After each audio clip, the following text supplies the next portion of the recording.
Meyve, ko'ktat qatorliq setib pul qilinadigan narsalarning zakati. Savol. Assalomu alaykum. Setib pul qilinadigan meyve, ko'ktat qatorliq narsalarning usulini yiqqan vaqtda 10dan biri yoki 20dan birini berimizmi yoki setib pul qilib pulning zakatini berimizmi? Navoda setilgan puli nesi qilib uzun vaqt ololmasa, u chaqda zakat qandoq bo'ladi? Javob. Va alaykum assalom va rahmatullohi va barakatuh. Barliq hamd sana Janobi Allohga bo'lsin.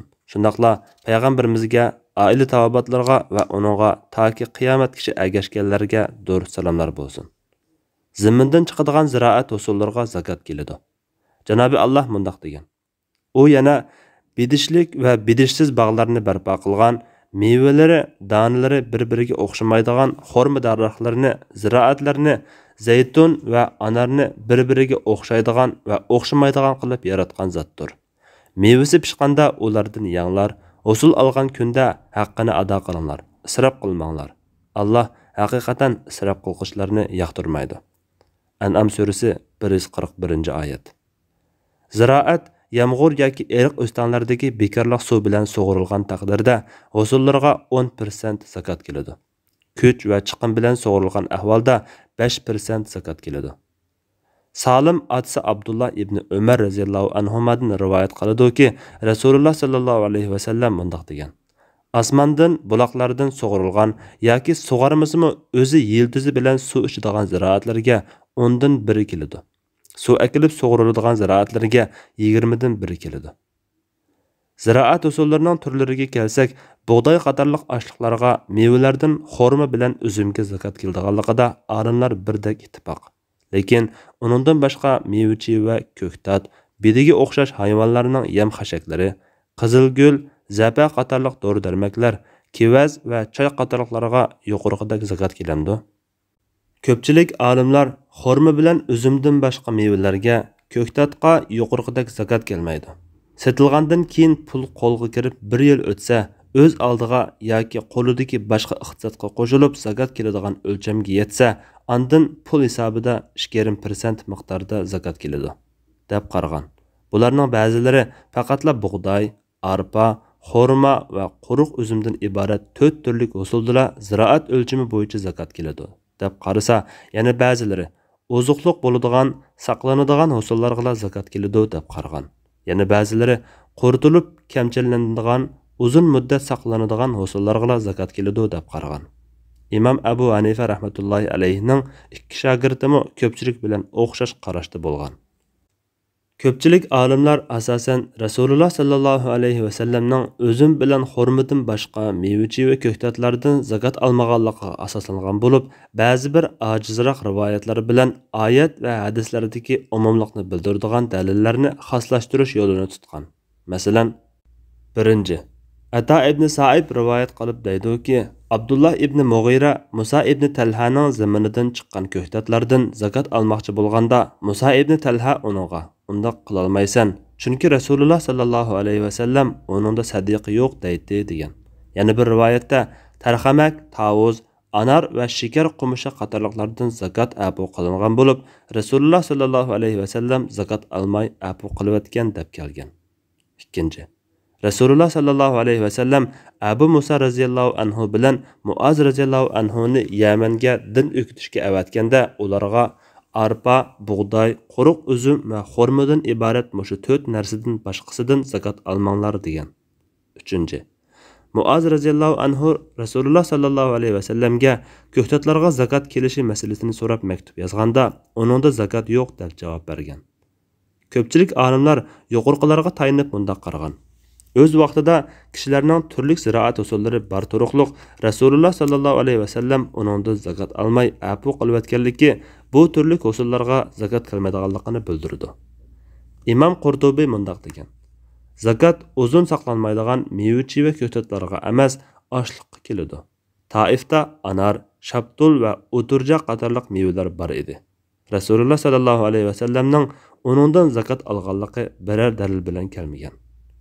Ko'pchilik olimlar ko'ktatlarda, xorma bilan uzumdan boshqa mevalarda zakat kelmaydiganligining sababini bu usullar odatda kamchallanmaydi, saqlanmaydi. Natijada iqtisod shaklida foydalanғалы bo'lmaydi deb ko'rsatdi.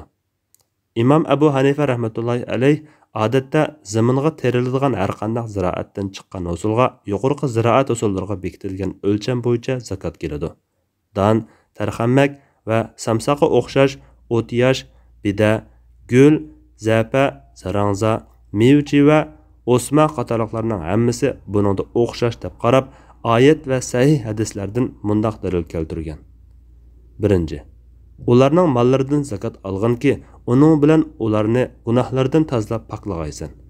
Yana ularga duo qilgin, chunki sening duoying ularga xotirjamlikdir. Tavba surasi 103-oyat.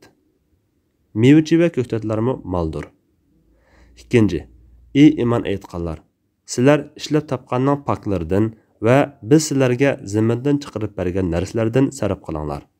O'zinglarmi faqat ko'zinglarni yumib turib oladigan narsalarni ilg'ab sarf qilmanglar. Bilinglarki, Alloh behojatdir, hamdiga loyiqdir. Baqara surasi 267-oyat. Bu oyatdagi sarf qilish zakotni ko'rsatadi. Oyatning umumligining o'z ichiga elishi eng haqli bo'lgan narsa ko'ktatlardir. Chunki u haqiqatan zimmindan bevosita chiqadi. Uchinchi, u yana bidishlik va bidishsiz bog'larni barpo qilgan, mevalari, donlari bir-biriga o'xshamaydigan xurmo daraxtlarini, ziroatlarni, zaytun va anarni bir-biriga o'xshaydigan va o'xshamaydigan qilib yaratgan zotdir. Mevasi pishqanda ulardan yanglar, usul olgan kunda haqqini ado qilinglar, isrof qilmanglar. Alloh haqiqatan isrof qilguvchilarni yoqtirmaydi. An'am surasi 141-oyat. Bu oyatning beshida Alloh taolo üzüm, xurma, ziroat, zaytun va anar qatorliq 5 turlik ziroat va meva-chevalarni tilga olgandan keyin usul olgan kunda haqqini ado qilinglar deb buyurg'achqa, bu oyat tilga ilingan barliq usullarga zakot vojib bo'lganligini aniq ko'rsatdi. Ibn Abbas radhiyallohu anhumadan kelgan bir rivoyatda shunday tafsir qilgan. Bu oyat Madinada nozil bo'lgan degan qarashmi bor. Mekkada nozil bo'lgan degan taqdirdami zakot Mekkadami farz edi, Makka oyatlaridami zakotga buyurgan ahvollar bor. Misolga oladigan bo'lsak, Imom Abu Bakr al-Jassas mundaq deydi. Salaflar o'ttirisida Fussilat surasining Mekkada nozil bo'lganligida, uning eng dastlab tushgan oyatlar qatoridan ekanligida qarash o'xshashmasligi yo'q. U oyatda zakot bermaganlar haqida zakot bermaydigan mushriklarning holiga voy. Ular yana oxiratga ishonmaydi deb tahdid kelgan. Qandaqla bo'lmasin, mol-mulkning bir qismini zakot tariqasida ayirish jahiliyatdimi, islomning Makkadagi dastlabki davridimi keng tarqalgan ish edi. Lekin keyin Madinada hozirgi biz tunaydigan shaklda farz qilingan. Meningcha, zakot Makka davridimi farz bo'lsa-mu, biroq islom hokimiyati tiklanmagan bo'lg'achqa, bu turli ziroat zakotlarini yig'ish ishi kishining o'ziga qo'yib berilgan. Keyin Madinada islom davlati qurilgandan keyin ondan hijratning 2-yili islom hukumati zakot to'playdigan tuzum shakllangan. 4. Salim atsi Abdullah ibn Umar radhiyallohu anhumadan rivoyat qiladi-ki, Rasululloh sallallohu alayhi va sallam mundaq degan: Osmondan buloqlardan sug'urilgan yoki sug'armasimi o'zi yiltizi bilan suv ichadigan ziroatlarga 10dan biri, ya'ni 10% keladi. Suv akidib sug'uriladigan ziroatlarga 10dan birining yarmi, ya'ni 5% keladi. Imom Abu Hanifa rahmatullohi alayhining bu qarashi ilgirkilardan Ibrohim Naxai, Mujahid, Hammad va Umar ibn Abdul Aziz qatorliqlarining keyingilardan shogirdi Zufar bilan Davud Zohirining qarashi bo'lib, bu qarash yana Hazrat Ibn Abbas radhiyallohu anhumadan rivoyat qilingan. Imom Abu Hanifa rahmatullohi alayhi tayangan dalillarga qaraydigan bo'lsak, oyatlar bilan hadis ziroat usullarini ayirmay, barliq ziroat usullariga umumyuzlik zakot farz qilib o'tgan. Ko'pchilik olimlar tayangan dalillar ham sanad jihatdan ham dalolat jihatdan ojiz bo'lg'achqa, oyat bilan sahih hadislardagi umumlikni ma'lum usullarga xoslashtirib olmaydi. Ko'ktat bilan mevalarga Rasululloh sallallohu alayhi va sallamning davrida zakot olmaganligi o'z vaqtida bu usullarning keng ko'lamda terilib bozorga solinmaydiganligi sababidan tuzuk ziroat boyligi hisoblanmay, ko'pincha ahvolda ochliqda ko'p ko'rim bo'lmaydiganligidan bo'lsa kerak. Yoki bu turli usullarning zakotini Rasululloh sallallohu alayhi va sallam yig'maydigan bo'lib, kishilar o'zlari beradigan edi desakmi bo'ladi. Ammo hozirgi zamonda bo'lsa, ko'ktat bilan mevalardan necha tonnalab hosil elinadi. Uzunroq muddat saqlash, yotkash va tarqitib bozorga solish ishlari bakla qulaylik. Balki texi mevachi va ko'ktat terishdan bo'ladigan kirim oshliqdan oladigan kirimni besib tushidi. Bundaq bo'ladi ekan, bu turli hosillarga zakot keladi deb qarash, shariat zakot tuzumidan ko'zlagan maqsadlarni vujudga chiqarishda islom ruhiga mos keladi. Imom Kasani mundaq deydi: Zakat vacib bo'lishining sababi hosil orqali kirim qilib beradigan zimin bo'lib, ko'ktatning foydasi texmi ko'p bo'lg'achqa, kirimi texmi yaxshi bo'ladi.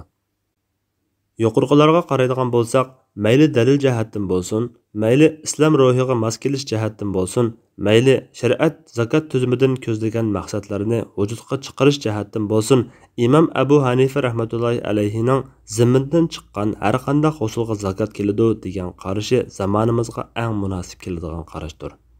Buningga asosan hozirgi kunlarda aziz diyorimizda keng ko'lamda terilayotgan gul choy, bog'lardan hosil elinayotgan yong'oq, chilon qatorliq hosillarga zakat keladi. Endi ziroat hosullarining zakat kelish o'lchami sahih hadisda mundaq kelgan: 5 vasaqaga yetmagan ziroat hosullaridan zakat yo'q. Bir vasaqni taxmin qilib ig'irlik o'lchamiga o'tilisak, 122 kilo 500 grammga, yana bir qarashda 130 kilo 500 grammga barobar. 5 vasaq 612 kilo 500 grammga, yana bir qarashda 652 kilo 800 grammga barobar. Buningga asosan barliq ziroatlardan mushu miqdordan oshgan holatda hosil ilinsa, har yilda emas, har qatim hosil olganda zakat ayriladi. Hosilning o'zidan zakat ayirish munosib bo'lsa, o'zidan ayriydi. Satqan pulidan ayirish munosib bo'lsa, satqan pulidan ayriydi. Ko'ktat bilan meva odatda tiz buzilib qoladigan bo'lg'achqa, satqan pulidan 5% zakat ayirish munosib. Ziroat yomg'ir yoki eriq o'stanlardagi bekorliq suv bilan sug'urilgan taqdirda hosillarga 10% zakat keladi. Kuch va chiqim bilan sug'urilgan ahvolda 5% zakat keladi. Suv chiqimlaridan boshqa terib hosil elish uchun ketgan chiqim, boj, bozorga yotkash va qoshirish chiqimlari hosilni sotgan puldan chiqarib o'tiladi. Qolgan sap hosilga zakat ayriladi. Hosil alg'uchi o'zi va oilasi yegan hosil sap hosildan chiqarib o'tilib, andan qolgan qismga zakat ayriladi. Hosil elish jarayonida ziroat ishlari uchun olgan qarzmi sap hosil qimmatidan chiqarib o'tilib, andan qolgan qismiga zakat ayriladi.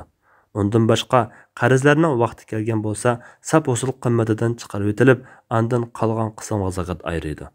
Yerni ijaraga olib terilgan ahvolda ijara pulmi sap hosil qimmatidan chiqarib o'tilib, andan qolgan qismiga zakat ayriladi. Hosilni setib pulni uzun vaqt ololmasa, qachon qo'liga olsa, shu chog'da zakat beradi. Qo'liga ololmasa, zakat ayirmaydi. Xulosa: meva va ko'ktat va barliq ziroat hosullariga zakat keladi. Tiz buzilib qoldiganlari setilib, puldan suvning bekorliq yoki chiqimliq bo'lishiga qarab 10% yoki 5% zakat ayrildi. Vallohu a'lam. Fatvoda doktor Abdul Aziz rahmatulloh. 2012 yili 8 oyning 13 kuni. 34 numərlik fatva. 2-ci tom.